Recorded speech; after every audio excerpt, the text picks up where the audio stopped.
നമസ്കാരം. സോഡിയാക് മീഡിയയിലേക്ക് എല്ലാ പ്രേക്ഷകർക്കും സ്വാഗതം. 2025 ജൂൺ മാസത്തെ തിരുവോണം നക്ഷത്രക്കാരുടെ നക്ഷത്രഫലം ഒന്ന് പരിശോധിച്ച് നോക്കാം. തിരുവോണം നക്ഷത്രം വരുന്നത് മകരക്കൂറിലാണ്.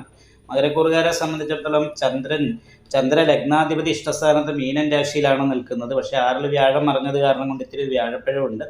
6 ഭാവാധിപതി സ്വക്ഷേത്ര ബലവാനായിട്ടാണ് നിൽക്കുന്നത്. കാരണം കൊണ്ട് ശത്രുദോഷം പോലെയുള്ള കാര്യങ്ങൾക്ക് കുറവുണ്ടാകും. നിപുണായോഗം ചെയ്തിട്ടും കൂടിയാണ് നിൽക്കുന്നത്.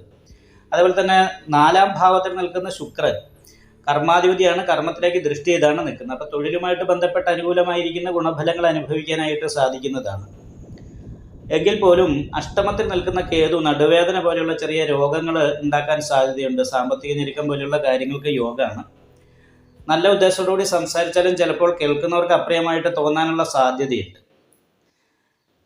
അതേപോലെ തന്നെ 6 വ്യാഴം നിൽക്കുന്നത് 3-ാം ഭാവാധിപത്യം വഹിച്ച് ദുരിതഭവനാധിപതി ആയതുകൊണ്ട് ഈ മാസത്തിൽ സഹായികളായിരിക്കുന്ന വ്യക്തികളുടെ സംസാരം നമുക്ക് ശത്രുതാപരമായിരിക്കും. നമ്മളോട് അകൽച്ച പോലെയുള്ള കാര്യങ്ങൾ ഉണ്ടാകാൻ സാധ്യതയുണ്ട്. സഹോദര സ്ഥാനത്തുള്ള വ്യക്തികൾ, സഹായികളായിരിക്കുന്ന വ്യക്തികൾ, ഇവരുടെയൊക്കെ സംസാരം നമുക്ക് അപ്രിയമായിട്ടുള്ള രീതിയിൽ അനിഷ്ടപ്രദമായിട്ട് വരാനുള്ള സാധ്യതയുള്ളത് കാരണം കൊണ്ട് അവരോട് നല്ല രീതിയിലൊക്കെ പെരുമാറുക. പരമാവധി കലഹം പോലെയുള്ള കാര്യങ്ങൾ ഉണ്ടാകാതിരിക്കാനായിട്ട് പ്രത്യേകം ശ്രദ്ധിക്കണം. നൂതന വസ്തുക്കളൊക്കെ, അതായത് അലങ്കാരങ്ങളുമായിട്ട് ബന്ധപ്പെട്ട രീതിയിലുള്ള വസ്തുക്കൾ വീട്ടിലേക്ക് വാങ്ങാനായിട്ട് സാധിക്കുക, വീട് മോടി പിടിപ്പിക്കാൻ സാധിക്കും. ഇങ്ങനെയുള്ള ഗുണങ്ങളൊക്കെ അനുഭവിക്കാനായിട്ട് സാധിക്കും. കുടുംബസംബന്ധമായിട്ടുള്ള സുഖം അനുഭവിക്കാൻ യോഗമുള്ള ഒരു സമയമാണ്. എങ്കിൽ പോലും 4-ാം ഭാവാധിപതി ബാധകാധിപതിയായിട്ട് അഷ്ടമത്തിൽ നിൽക്കുമ്പോൾ വീട് വിൽപ്പന പോലെയുള്ള കാര്യങ്ങൾക്കും വീടുമായിട്ട് ബന്ധപ്പെട്ട് വീടിൻ്റെ അതായത് ഭൂമി സംബന്ധമായിട്ട് അതിർത്തി സംബന്ധമായിട്ടുള്ള പ്രശ്നങ്ങൾ മുഖാന്തരമൊക്കെ മാനസികമായിട്ട് കുറച്ച് ടെൻഷനൊക്കെ അനുഭവിക്കാനുള്ള സാധ്യതയുള്ളത് കൊണ്ട് പ്രത്യേകമായിട്ട് ശ്രദ്ധിക്കണം. അല്ല, വീടിന് തീപ്പൊള്ളൽ, തീപിടുത്തം പോലെയുള്ള കാര്യങ്ങൾ, അഗ്നിദോഷം വരാതിരിക്കാനായിട്ട് പ്രത്യേകമായിട്ട് ശ്രദ്ധിക്കേണ്ടതാണ്. അതേപോലെ തന്നെ കർമാധിപതിക്ക് കർമ്മത്തിലേക്ക് ദൃഷ്ടിയുള്ള കാരണം തൊഴിലിൻ്റെ കാര്യത്തിൽ വളരെ അനുകൂലമാണ്. എന്നാൽ സാമ്പത്തികർക്ക് അനുഭവപ്പെടാൻ സാധ്യതയുണ്ട്. ലഗ്നത്തിൻ്റെ 2-ാം ഭാവത്തിൽ നിൽക്കുന്ന രാഹുവാണ്. അമൃതവശകണ്ഠകാരകനായിരിക്കുന്ന രാഹു ആയത് കാരണം കൊണ്ട് നല്ല ഉദ്ദേശത്തോടു കൂടി സംസാരിച്ചാലും ചില സമയത്ത് കേൾക്കുന്നവർക്ക് അപ്രിയമായിട്ട് തോന്നാനുള്ള സാധ്യതയുണ്ട്. അത് കാരണം സംസാരം വളരെ ശ്രദ്ധിച്ചു വേണം. അതിനോടൊപ്പം തന്നെ രാഹു സാമ്പത്തിക ഞെരുക്കം പോലെയുള്ള പ്രശ്നങ്ങൾ ഉണ്ടാക്കാനും സാധ്യതയുണ്ട്. കാരണം അഷ്ടമത്തിൽ നിൽക്കുന്ന കേതു നടുവേദന പോലെയുള്ള പ്രശ്നങ്ങളാണ് ഉണ്ടാക്കുക.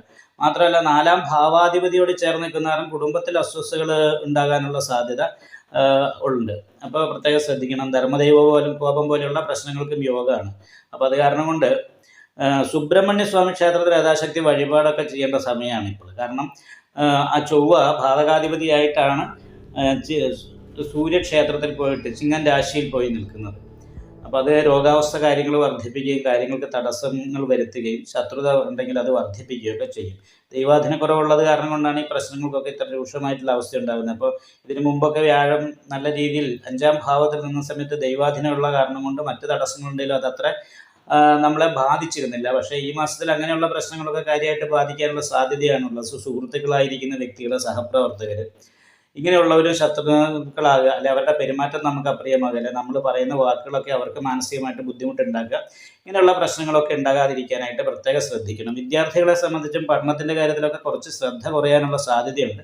പക്ഷേ മറഞ്ഞ ബുധനാണ്, നിറഞ്ഞ വിദ്യ എന്ന് പറയുന്ന ഒരവസ്ഥ. പഠനത്തിൻ്റെ കാര്യത്തിൽ അനുകൂലാവസ്ഥ ഉണ്ടെങ്കിൽ ഇഷ്ടപ്പെട്ട സ്ഥലത്ത് സീറ്റ് കിട്ടും. അതുപോലെയുള്ള കാര്യങ്ങൾക്കൊക്കെ കുറച്ച് ടെൻഷനുള്ളൊരു സമയമാണ്. അത് കാരണം വിഷ്ണു ക്ഷേത്രത്തിലൊക്കെ യഥാശക്തി വഴിപാട് ചെയ്ത് നല്ല രീതിയിൽ പ്രാർത്ഥിക്കേണ്ട ഒരു മാസമാണ്. നിങ്ങൾക്ക് ഈ വീഡിയോ ഇഷ്ടപ്പെട്ടാൽ ലൈക്ക് ചെയ്യുക.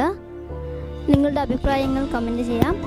ജ്യോതിഷവുമായി ബന്ധപ്പെട്ട കൂടുതൽ കാര്യങ്ങൾ അറിയാൻ ഈ ചാനൽ സബ്സ്ക്രൈബ് ചെയ്യുക. ഞങ്ങളുടെ ഓൺലൈൻ കൺസൾട്ടൻസി നമ്പർ താഴെ ഡിസ്ക്രിപ്ഷൻ ബോക്സിൽ കൊടുത്തിട്ടുണ്ട്. ആവശ്യമുള്ളവർക്ക് കോൺടാക്റ്റ് ചെയ്യാവുന്നതാണ്.